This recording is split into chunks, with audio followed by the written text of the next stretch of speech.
Good morning dear students. आज के व्याख्यान में हम आयुर्वेद और सांख्य दर्शन पर चर्चा करेंगे।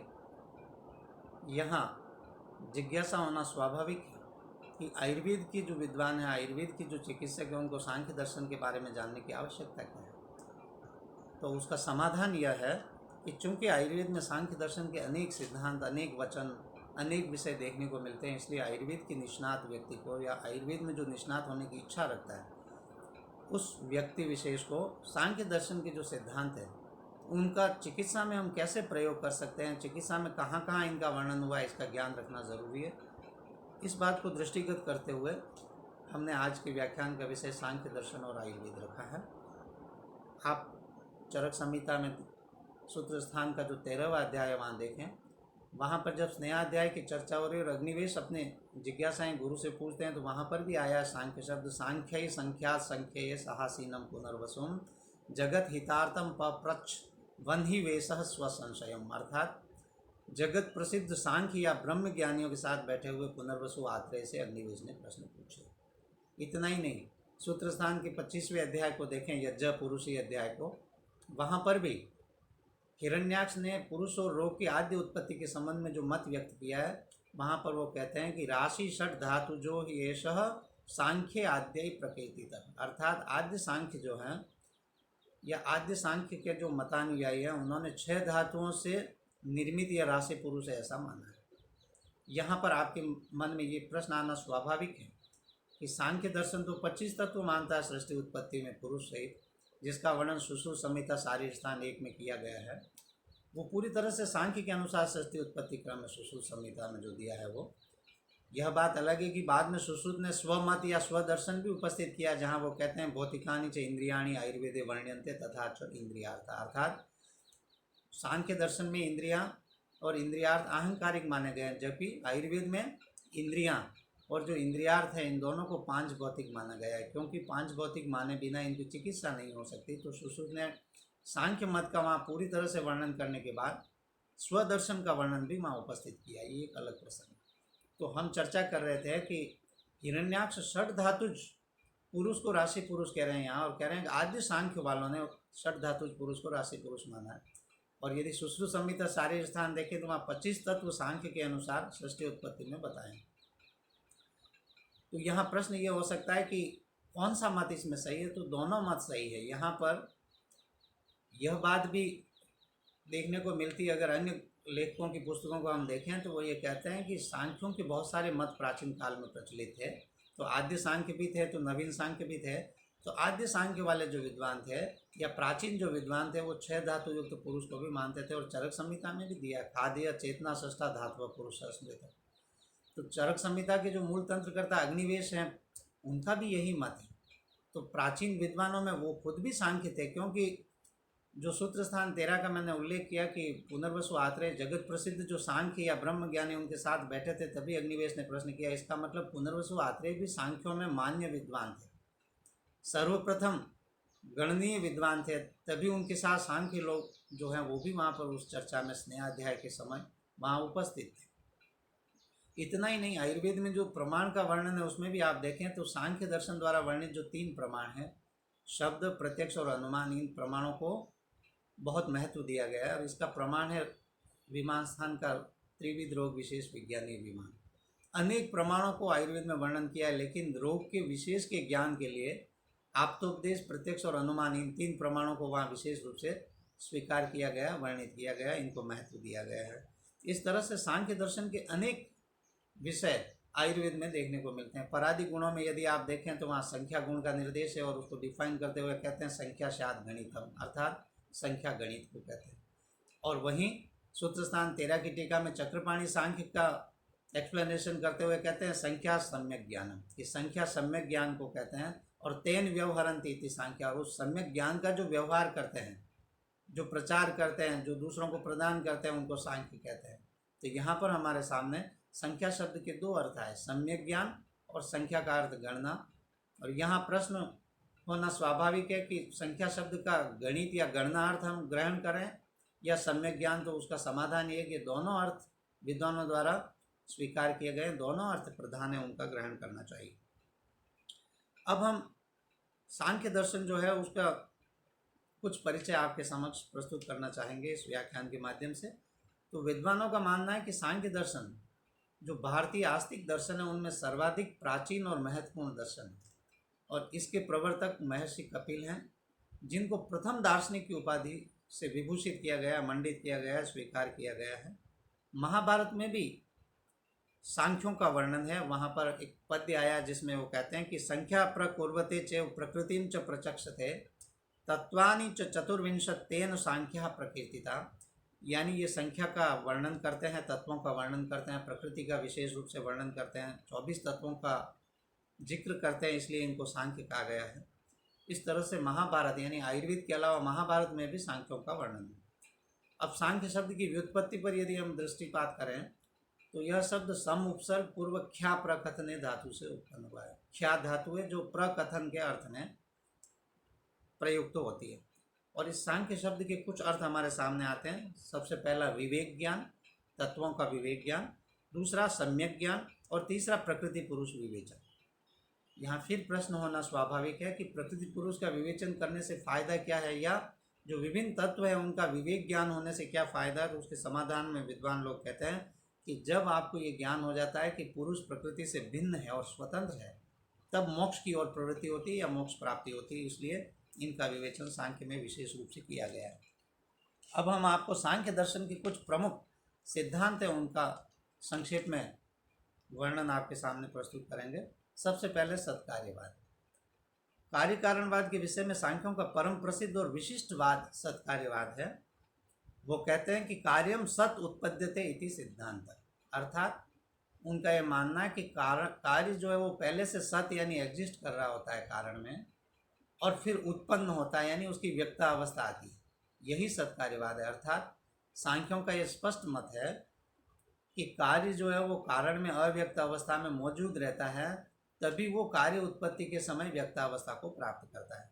न्यायिकों का यानी न्याय दर्शन वालों का इस संबंध में भिन्न मत है। वो असत्कार्यवाद को मानते हैं। वो कहते हैं कि कार्य जो है वो पहले से कारण में एग्जिस्ट नहीं करता है, और कार्य कारण से सर्वथा भिन्न और अभूतपूर्व वस्तु है, ऐसा न्याय दर्शन वालों का मत है। यह मैंने पहले जो व्याख्यान दिया न्याय दर्शन का उसमें भी कहा था। भगवद गीता में भी सत्कार्यवाद का वर्णन दृष्टिगोचर होता है। भगवद गीता के 8वें अध्याय में सत्कार्यवाद का अब की सूचना देने वाला एक पद्य हमें देखने को मिलता है, जहाँ कहते हैं कि अव्यक्तात् व्यक्तयः सर्वा प्रभवन्ति अह आगमे रात्र्यागमे प्रलीयन्ते तत्रैव अव्यक्त संज्ञके। ये अव्यक्त से व्यक्त और व्यक्त से अव्यक्त की ओर जाने का जो स्वरूप यहाँ पर है, इसका मतलब ये अव्यक्त में पहले से व्यक्त को उत्पन्न करने की सामर्थ्य होती है। या हो सकता है ये वहाँ अलग प्रसंग में आया हो, लेकिन ये सत्कार्यवाद की सूचना देने के लिए भी एक पर्याप्त प्रमाण है। सांख्या नाम मते कार्यम नाम कारणस्य व्यक्ता अवस्था तथा कारणम कार्यस्य अव्यक्ता अवस्था है। यह मैंने अभी आपको कहा था। दूसरा ये कहते हैं कि कारण और कार्य में तात्विक दृष्टया भेद नहीं है। सांख्यों का स्पष्ट मत है। तो फिर कैसे भेद है कारण और कार्य में? व्यावहारिक दृष्टया भेद है। सत्कार्यवाद की सिद्धि हेतु भी सांख्यकारिका द्वारा कई सारी युक्तियाँ यहाँ पर दी जाती है। उनमें सबसे पहले ये कहते हैं कि असत अकरणात्, एक पद्य है सांख्यकारिका का, जहाँ ये कहते हैं असत अकरणात् उपादान ग्रहणात् सर्वसंभव अभावात् सक्तस्य शक्य करणात् कारण भावाच्च सत्कार्यम। अर्थात इन 5 युक्ति या इन 5 कारणों से वो सत्कार्यवाद को सिद्ध करते हैं सांख्यकारिका का। आप जानते हैं सांख्यकारिका ईश्वर कृष्ण द्वारा रचित है, और सांख्य दर्शन के जो प्रमुख टेक्स्ट हैं उनका परिचय भी यहाँ संक्षेप में देना मैं उचित समझता हूँ। सबसे पहले जो सांख्य सूत्र की रचना की वो कपिल मुनि ने की थी। उसके बाद कुछ समय बाद में उनके शिष्यों ने, उनके शिष्य आसुरी हुए। आसुरी के बाद प्रशिक्षाचार्य जो हुए, उन्होंने प्रशिक्षाचार्य ने संभवतः एक तंत्र लिखा। तो इस तत्व समास नाम से भी एक तंत्र मिलता है सांख्य दर्शन का। और तीसरा प्रमुख तंत्र है सांख्यकारिका, जो कि ईश्वर कृष्ण ने लिखा। ये उनके आसुरी और जो प्रशिक्षाचार्य आदि जो है उनके बाद में हुए थे। और ये जो ईश्वर कृष्ण जो कि सांख्यकारिका के रचनाकार, इनका काल ईसा पश्चात 4वीं शताब्दी माना जाता है, जबकि महर्षि कपिल का काल ईसा पूर्व का माना जाता है। तो ईश्वर कृष्ण जो है वो सत्कार्यवाद में जो 5 युक्तियां देते हैं उनको संक्षेप में मैं आपको बताना चाहूँगा इस व्याख्यान में। सबसे पहले वो कहते हैं असत अकरणात्, कि सांख्यों का सत्कार्यवाद जो है वो इसलिए मानना चाहिए कि असत जो वस्तु है उससे कोई कार्य की निष्पत्ति नहीं होती। असत अकरणात्, जो असत है, जो नॉन एग्जिस्टिंग है, उससे किसी चीज़ की उत्पत्ति नहीं हो सकती। और इसके उदाहरण में ये कहते हैं कि जैसे बालू में पहले से तेल नहीं रहता है, एग्जिस्ट नहीं करता है, तो कितने ही लोग और कितनी तरह से प्रयास करें तो भी बालू से तेल नहीं निकाला जा सकता। ये उदाहरण ये असत अकरणात् में देते हैं। जो असत है उससे सत की उत्पत्ति नहीं हो सकती। दूसरा, ये सत्कार्यवाद की पुष्टि में या उसकी सिद्धि हेतु तर्क या युक्ति देते हैं कि उपादान ग्रहणात्, अर्थात जिस कार्य के लिए जो उपादान कारण हो सकता है, जो मूलभूत कारण हो सकता है, जो समवायी कारण हो सकता है, उसी का उस कार्य के लिए ग्रहण किया जाता है। जैसे अगर तेल की प्राप्ति करनी है तो तिल या सरसों या जो भी स्नेह द्रव्य उन्हीं का ग्रहण किया जाता है, न कि पट का ग्रहण किया जाता है, न कि बालू का ग्रहण किया जाता है, न कि पत्थर का ग्रहण किया जाता है। और जब कपड़े का निर्माण करना हो तो तंतु का ही ग्रहण किया जाता है, और जब गुड़ का निर्माण करना हो तो गन्ने का ही ग्रहण किया जाता है। इसको कहते हैं उपादान ग्रहणात्। जो समवायी कारण है उस कार्य का, उसी को ग्रहण किया जाता है। इससे भी ये सिद्ध होता है कि जो भविष्य में संपादित होने वाला कार्य है उसकी सत्ता कारण में पहले से मौजूद रहती है। ये विचार करते हुए ही हम उपादान रूप में जो कारणभूत जो चीज़ें हैं उनका ग्रहण करते हैं। तीसरी ये युक्ति देते हैं कि सर्व संभव अभावात्, कि किसी कारण से सारे कार्य संभव नहीं होते हैं। अर्थात तंतु से पट निर्माण ही हो सकता है, तंतु से घट निर्माण नहीं हो सकता। और मृत्तिका, कुंभकार आदि से घट निर्माण ही हो सकता है, उससे पट निर्माण नहीं हो सकता। तो प्रति कार्य के लिए कारण नियत होता है, यानी हर कार्य के लिए कारण नियत होता है। इसी बात को इन्होंने कहा सर्व संभव अभावात्। एक चीज़ से सारी चीज़ों का संभव होना नहीं देखा जाता है, इसलिए भी हमें सत्कार्यवाद मानना चाहिए। चौथा ये कहते हैं सक्तस्य शक्य करना, कि जो करने लायक कार्य है वो उसके लिए जो सख्त यानी समर्थ या सामर्थ्यवान जो कारण है उसी का ग्रहण किया जाता है, या ये देखा जाता है कि जो सामर्थ्यवान कारण है उनसे संपादित होने वाला कार्य निश्चित रूप से होता है। जैसे यदि मृत्तिका है, कुंभकार है, दंड चक्र आदि हैं, तो वो इस बात के लिए शक्य हैं, समर्थ हैं कि वो घट का निर्माण करें। निश्चित रूप से ऐसी स्थिति में घट निर्माण होता है। और पांचवी युक्ति ये देता है कि कारण भावात्, कि सारे प्रमाणों से स्पष्ट होता है कि कार्य कारण में रहता है, पहले से उत्पन्न होता है और प्रकट होता है, बस उसकी प्रकट अवस्था या व्यक्तावस्था ही कार्य है। और दूसरी बात ये कहते हैं कि कारण भावात्, यानी कारण का भाव एग्जिस्ट करता है। जैसे हमें अगर आम का फल चाहिए या आम का वृक्ष चाहिए तो हम आम का बीज बोते हैं, और यव का पौधा चाहिए तो यव का बीज बोते हैं। इसका मतलब कारण जो है उसका भाव हर कार्य के लिए वहाँ पर निश्चित है, वो एग्जिस्ट करता है कारण का भाव, इसलिए भी हमें सत्कार्यवाद को मानना चाहिए। इसके बाद दूसरा प्रमुख सिद्धांत है इनका परिणामवाद, सांख्यों का। परिणामवाद को डिफाइन करते हुए विद्वान कहते हैं कि यस तात्विको अन्यथा भाव परिणाम स उच्यते, कि जो तात्विक अन्यथा भाव है उसी को परिणाम कहा जाता है। यहाँ आपको प्रश्न होना स्वाभाविक है कि तात्विक अन्यथा भाव का तात्पर्य क्या। अन्यथा भाव का मतलब तो अन्य प्रकार, और तात्विक अन्य प्रकार है, इसका मतलब ये हुआ कि वेदांतियों की तरह यहाँ पर ब्रह्ममूलक ज्ञान नहीं है। ब्रह्ममूलक जैसे विवर्तवाद में होता है ना, कि जैसे रज्जु में सर्प का आभास, वो विवर्तवाद है। ऐसा ब्रह्ममूलक ज्ञान यहाँ नहीं है सांख्यों का।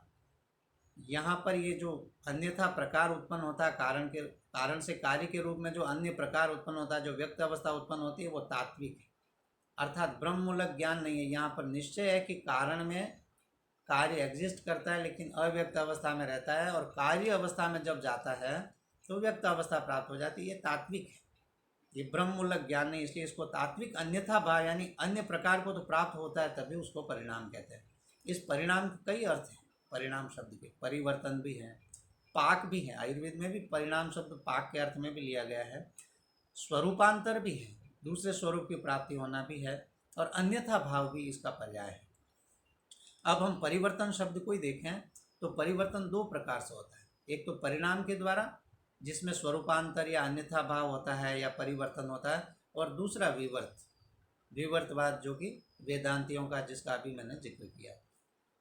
ये कहते हैं परिणामवाद में सांख्य के जो विद्वान हैं कि कारण से उत्पन्न कार्य का विसदृश होना परिणाम, कारण से जो कार्य उत्पन्न होता है वो भी सदृश होता है, स्वरूपांतर तो होता ही है। आप कहेंगे कैसे, कि अव्यक्त और व्यक्त रूप जो स्वरूपांतर है, दूसरा भेद है। कारण में वो व्यक्त नहीं था, कार्य में वो व्यक्त अवस्था में आ गया थी, परिवर्तन है, भी सदृश भी है। दूसरा ये यूं भी कहते हैं कि परिवर्तनशील संसार में प्रत्येक वस्तु परिवर्तन को प्राप्त होती है। जैसे बीजांकुर से वृक्ष और वृक्ष से पुनः फल, फल से बीज आदि, ये परिवर्तन चलता रहता है। और फिर इनका एक प्रमुख मत ये भी है कि परिणाम का कारण सत्वादि गुणों का चांचल्य है, उनकी अस्थिरता है, चंचलता जो है सत्वादि गुणों की, वो परिणाम का कारण है। और इसी क्रम में ये कहते हैं कि त्रिगुणों में जो वैषम्य अवस्था उत्पन्न होती है उसी से सृष्टि की उत्पत्ति होती है। यह उनका स्पष्ट मत है कि परिवर्तनम एवं परिणाम, कि परिवर्तन ही परिणाम है। आयुर्वेद में काल के लिए भी परिणाम शब्द का प्रयोग किया है, और वो काल को परिणाम इसीलिए कहते हैं कि काल ऋतु, अयन, संवत्सर आदि रूप में परिणत होता है, या शीत उष्ण वर्षा रूप में परिणत या परिवर्तन को प्राप्त होता रहता है, इसलिए भी उसको परिणाम वहाँ पर कहा है। और फिर सांख्य मतानुयायी स्पष्ट रूप से कहते हैं कि सत्कार्यवादस्य एवं अपर संज्ञा परिणामवाद, सत्कार्यवाद का ही दूसरा नाम परिणामवाद है। यह आप विशेष रूप से ध्यान रखें कि परिणामवाद सत्कार्यवाद से कोई अलग सिद्धांत या वाद नहीं है। सत्कार्यवाद जो है वही परिणामवाद है, क्योंकि सत्कार्यवाद में क्या होता है, अव्यक्त का परिणाम व्यक्त रूप में होता है, तो ये परिणामवादी है यहाँ पर। अब आपके मन में एक जिज्ञासा होना स्वाभाविक है कि आयुर्वेद में परिणामवाद का वर्णन कहाँ कहाँ हुआ है, क्योंकि हमने अभी अभी कहा कि सत्कार्यवाद ही परिणामवाद है। तो परिणामवाद के उदाहरण क्या आयुर्वेद में भी मिलते हैं क्या, तो आयुर्वेद में परिणामवाद के पर्याप्त अनगिनत उदाहरण आपको देखने को मिलते हैं। सबसे पहले कालज देह परिणाम, काल के अनुसार देह पे होने वाला परिणाम यहाँ पर सबसे पहले बताया चरक में। शारीर स्थान में आप देखें जहाँ आचार्य कहते हैं कालस्य परिणामेन जरा मृत्यु निमित्त जाह रोगः स्वाभाविका दृष्टा स्वभाव निष्प्रतिक्रिया, अर्थात काल के परिणाम से, वहाँ परिणाम शब्द स्पष्ट रूप से आया कि काल के परिणाम से मनुष्यों में स्वाभाविक रोग जैसे जरा, मृत्यु आदि देखे जाते हैं, भूख लगना, प्यास लगना, ये सब स्वाभाविक रोग काल के परिणाम से होते हैं। काल से भूख लगती है, फिर हम जब अन्न का ग्रहण कर लेते हैं तो क्षुधा शांति होती है, फिर पाचन काल में पाचन हो जाने पर जब पूरी तरह से पाचन हो जाता है तो फिर क्षुधा की प्रतीति होती है। एक अवस्था विशेष में मृत्यु, जरा अवस्था भी आती है, एक अवस्था विशेष में मृत्यु भी आती है। ये सब स्वाभाविक है और काल के परिणाम से होते हैं। दूसरा जो कर्म विपाक का कॉन्सेप्ट है आयुर्वेद में, कि कर्मों का विपाक होना, वो भी काल से ही परिणाम को प्राप्त होते हैं, तो ये भी कालज जो परिणाम है उसके अंतर्गत आता है। एक आयुर्वेद में स्वभावकृत परिणाम का भी वर्णन हुआ है, और उसका स्पष्ट उदाहरण है स्वभाव परम्परा, जहाँ पर विद्वान कहते हैं कि सम धातुओं का भी कुछ काल में विषम में परिणाम या परिणत होती है, वो परिवर्तन होता है, और विषम धातुएं भी कुछ काल के बाद सम में परिणत होती है या परिणाम को प्राप्त होती है, तो इसको स्वभावकृत परिणाम हम कह सकते हैं। एक अचिंत्य प्रभावकृत परिणाम या संयोग महिमा होने वाला परिणाम भी आयुर्वेद में बहुत जगहों पर वर्णित हुआ है। जैसे विमान स्थान में कहा है कि हेतु सधर्माणो हेतु विधर्माणो विकार, अर्थात विकार जो वो हेतु के विधर्मी होते हैं। जैसे कोई यूँ कहे कि यह शीत समुद्र ज्वर है, तो यहाँ स्पष्ट रूप से प्रश्न उपस्थित होता है कि ज्वर को उत्पन्न करने वाला जो पित्त दोष है वो तो उष्ण गुणधर्म वाला है, और कारण क्या कह रहे हैं, शीत समुद्र ज्वर, तो शीत तो उस उष्ण का विरोधी है। इसी बात को इन्होंने संस्कृत में कहा हेतु विधर्माणो विकार, कि कई बार ऐसा भी देखा जाता है कि हेतु के विपरीत गुण वाले भी विकार होते हैं, जैसे शीत समुद्र ज्वर उसका एक उदाहरण है। तो यहाँ आपके मन में आएगा क्या हेतु सधर्माणो विकार नहीं होता क्या, वो तो होता ही है, हेतु सधर्माणो विकार भी होता है, तभी दोषों के समान गुण वाले आहार का जब सेवन करते हैं तो वो दोष प्रकोपित होते हैं और वो विकार उत्पन्न होते हैं। जैसे कि गर्मी में उष्ण कारण का अधिक संयोग होने से या अधिक उष्णता होने से जो लू लग जाती है या जो हेजा आदि हो जाता है, तो वहाँ पर हम स्पष्ट रूप से देखते हैं कि लू में सारे शीत उपक्रम क्यों करते हैं कि उष्ण कारणों का वहाँ पर संयोग है। लेकिन यहाँ अचिंत्य प्रभावकृत या संयोग महिमा होने वाला परिणाम बता रहे हैं, इसलिए यहाँ इन्होंने दिया हेतु विधर्माणो विकार। दूसरी बात आप देखें कि मधु और घी जब समान मात्रा में मिलाते हैं तो वो हानिकारक हो जाते हैं, ये भी अचिंत्य प्रभावकृत परिणाम है, क्योंकि अलग अलग मधु और घी दोनों शरीर के लिए उपयोगी है अगर उचित मात्रा में सेवन किया जाए। इसी तरह से आप देखें पारद और गंधक, पारद श्वेत वर्ण का है और गंधक पीत वर्ण का है, लेकिन दोनों को मिला के जब हम मर्दन करते हैं और कज्जली का निर्माण करते हैं तो कृष्ण वर्ण वाली होती है, काले वर्ण की कज्जली बनती है। तो ये भी अचिंत्य प्रभावकृत परिणाम है। इसी तरह से हल्दी और चूने को अगर हम मिलाते हैं तो आप जानते हैं हल्दी पीले वर्ण की है और चूना श्वेत वर्ण का है, लेकिन रक्त वर्ण का निर्माण होता है। और कज्जली के प्रसंग में एक बात और भी कही, उस कृष्ण कज्जली से फिर अगर हम रस सिंदूर का निर्माण करें तो फिर वो रक्त वर्ण का होता है। ये सब अचिंत्य प्रभावकृत या संयोग महिमा होने वाला परिणाम है। ऐसे अनेक उदाहरण है रोगों के संदर्भ में भी कि दोषों से उत्पन्न रोगों में भी ऐसे विलक्षण लक्षण देखे जाते हैं जो किसी एक दोष से हम रिलेट नहीं कर सकते। तो ये सारी चीज़ें विकृति विषम समवाय के अंतर्गत आती है, अर्थात विकृति विषम समवाय के द्वारा होने वाला परिणाम जो है वो भी परिणामवाद के अंतर्गत आता है। इस तरह से हमने देखा। इसी तरह से धातुओं के परिणाम की बात, आहार का जो सेवन करते हैं उसका परिणाम यानी पाचन होता है तो वो भी परिणामवाद है। फिर उस आहार रस से विभिन्न धातुओं की उत्पत्ति होती है तो वो भी परिणामवाद है। इसी तरह से वय की जो अवस्था है कि बाल्यावस्था से फिर वृद्धावस्था तो वो भी परिणाम है। या शुक्र शोणित और जीव का जब संयोग होता है तो परिणाम रूप में गर्भ की उत्पत्ति होती है तो वो भी परिणामवाद है। आहार परिणाम कर भावों का भी वर्णन है। ऐसे परिणामवाद के अनेक उदाहरण आयुर्वेद में आपको देखने को मिलते हैं। द्वैतवाद, तीसरा प्रमुख सिद्धांत है सांख्यों का द्वैतवाद। और द्वैतवाद शब्द से स्पष्ट है कि दो चीज़ों को जो मानते हैं प्रमुख रूप से, दो तत्वों को जो विशेष रूप से मानते हैं, ऐसे मतानुयायियों का जो वाद है उसको द्वैतवाद कहते हैं। और सांख्य स्पष्ट रूप से प्रकृति और पुरुष इन दो तत्वों को मानते हैं सृष्टि में। वो कहते हैं कि प्रकृति और पुरुष से सृष्टि की उत्पत्ति हुई है। और आगे कहते हैं कि प्रकृति जड़ है, एक है लेकिन त्रिगुणात्मिका है, और पुरुष जो है वो बहुत सारे हैं और चेतन है। पुरुष के लिए वो सांख्य वाले कहते हैं कि पुरुष बहुत सारे होते हैं, बहुत पुरुष होते हैं और चेतन होते हैं। फिर वो कहते हैं कि शरीर, इंद्रिय और बुद्धि आदि जो पदार्थ हैं वो परतंत्र हैं, अतः कार्य रूप है। फिर आगे बहुत रोचक प्रसंग उपस्थित करते हैं कि भौतिक परमाणुओं से स्थूल जगत की उत्पत्ति होती है, ये बात तो स्पष्ट है, लेकिन मन, बुद्धि आदि सूक्ष्म पदार्थों की उत्पत्ति किससे होती है, यह प्रश्न फिर भी उपस्थित रह जाता है। तो सांख्य इसके समाधान में कहते हैं कि स्थूल और सूक्ष्म समस्त पदार्थों का कारण प्रकृति, इसलिए प्रकृति का कॉन्सेप्ट उनको डेवलप करना पड़ा। और इस प्रकृति की सिद्धि हेतु वो अनेक युक्तियाँ भी देते हैं। प्रकृति को परिभाषित करते हुए वो कहते हैं कि प्रकर्षण करोति कार्यम उत्पादयति इति प्रकृति, ये प्रकर्ष रूप में कार्य का उत्पादन करती है या कार्य को उत्पन्न करती है, इसलिए इसको प्रकृति कहते हैं। और सांख्य मत से प्रकृति जो है वो कारण भी है और लय का स्थान भी, अंत में भी सारी चीज़ें प्रकृति में ही लीन हो जाती है, लय का स्थान भी है। और वस्तुतः सत्व रज तम की साम्यावस्था प्रकृति कहलाती है। और जब इनकी विषमा अवस्था होती है तो वो सृष्टि की उत्पत्ति करती है। और प्रकृति चूंकि अव्यक्त है और इससे जब सृष्टि की उत्पत्ति होती है तो वो व्यक्तावस्था होती है, और व्यक्तावस्था में त्रिगुण का दर्शन होता है। इससे सिद्ध होता है कि मूल कारण गुण युक्त है। क्यों कि कारण गुणा ही कार्य गुणान आरभन्ते इति सांख्य सिद्धांत समीचीन एवं प्रतिभाति, अर्थात कारण गुण ही कार्य के गुणों का आरंभ करते हैं, ऐसा सांख्य का सिद्धांत है। तो चूंकि व्यक्त जगत में हम सत्व रज तम इन तीन गुणों को हर वस्तु में, हर व्यक्ति में, हर प्राणी में देखते हैं, इससे सिद्ध होता है कि प्रकृति त्रिगुणात्मिका है।